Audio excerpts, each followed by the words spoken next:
درود خدمت بچهای یوتیوب. امروز آمدیم با اسنک موسی، آیدیش هم بالا هست، میتونید برین زیر همین ویدیو کانالش رو سابسکرایب کنید و فالوش کنید. موسی جان کسا گیمر است و میتونین اونجا دنبال کنید و لایوهاش تماشا کنید.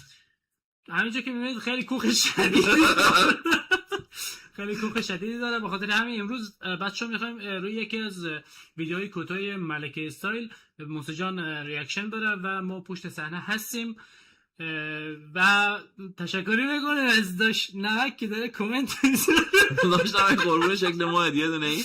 ببین کیفیت خوبه، همه چی اوکی. اونجا یه کامنت خوشگلی بزنید حالا جوی من دیگه. خب به هر حال بچه‌ها شما رو میسپاریم به نمک به پفکتون کنه. اسنک مردی که چی بلد نیست حرف بزنی مجبوری. خب برو اول رو کاغذ بنویس بنویس بذار اونجا بعدم بخونن روش. داره زیر میزنه.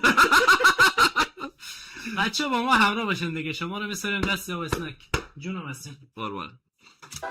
سلام و درود. حال احوالتون چطوره؟ بعد از اینکه 31 ساعت اینجا حرفای دلشو زد، میخوام اینو بگم که الان که میبینید من رو کانال داش سیا هستم. همونجور که دیدید تو چند تا ویدیو سیا اومد از من سوء استفاده سایبری کرد و من هم با همون روش سایبری اکانتش از چنگش در بردم و الان مالک این اکانت و حاکم این اکانت منم. و الان ایشون نقش پادوی منو داره.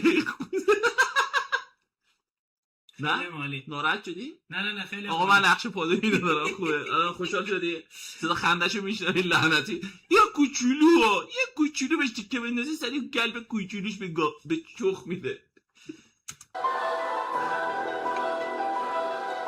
چی؟ آها اوه قیافه رو ببینید که فکر کنم 65 تا بسم الله قبل از اینکه ویدیو رو ببینید. بله اینجا میبینید که یکی از مهاجمای معبد شاولین اینو تخصصی به صورت اساسی میفرسته کشورهای دیگه دشمنا نابود کنه.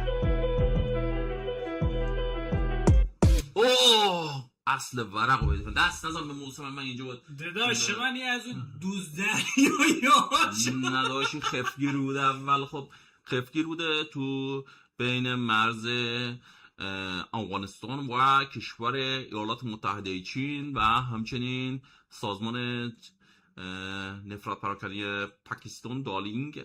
بعد تو قسمت دالینگشون کار میکرده با بین اونها امنیت رو اجرا میکرده و یکی از خفگیرهای اونجا بوده که به کسانی که از راه ابریشم مواد مثل بنگ جا میکردن این اونو اتک میزده. خب تا اینکه توی یکی از شرکت‌های بزرگ اروپایی در قسمت دوزان دریایی استخدامش کنه. نه تو جنگ جهانی دوم بوده که اینو عنوان سرباز میگیرن خفتش میکنن میگن یا میری سربازی یا گردن میزنی. مجبور شه بنده خدا بره اونجا سربازی. وقتی هم که توی جنگ بودن کشتی رو هم برخورد میکنه و کشتی‌های انگلیسی با یه توپ میزنن تو کشتی اینا.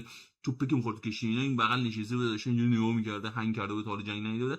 همونجاش نشسته بود یه تیکه چوب از این ترکشایی که توپ خورده به گیجی پرش میره تو قرش خدا میره تو چشیمش از پس چشیمش بیرون میزنه و به شکل عجیبی ایشون از دست اسرائیل فرار میکنه و اینجا اومده شرکت کرده. بعد از اونم محافظ رزم میشه با بیمه بدنه هم بهش تعلق میگیره به خاطر اینکه از نظر چشمی کلا به چوخ عظما رفته.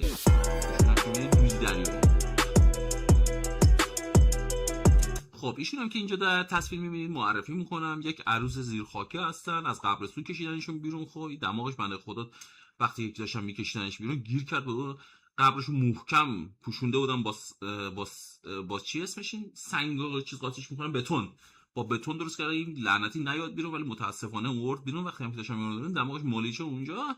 خلاص دماغش گندیده کبود شده دور چشام که دوتا مشت دادن. موقعی که اومد بیرون ترسیدن گفتن یا اول فاز یارو اینجوری مشتار زد بره پایین دید نه این پایین برو نیست گفت بیارمش برنامه خیلی بیخیاشه.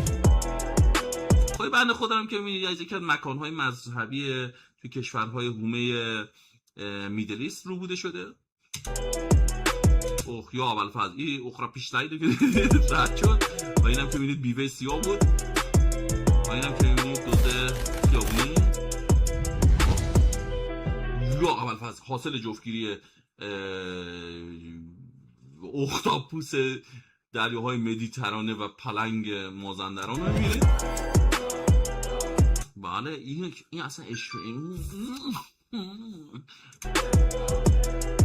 یکم که از همون اومده، ایشون هم که دارش به خرکی میره. 3 تا از نقشای برجسته در عرب ها رو میبینید و ایشون هم که خانم دکتره.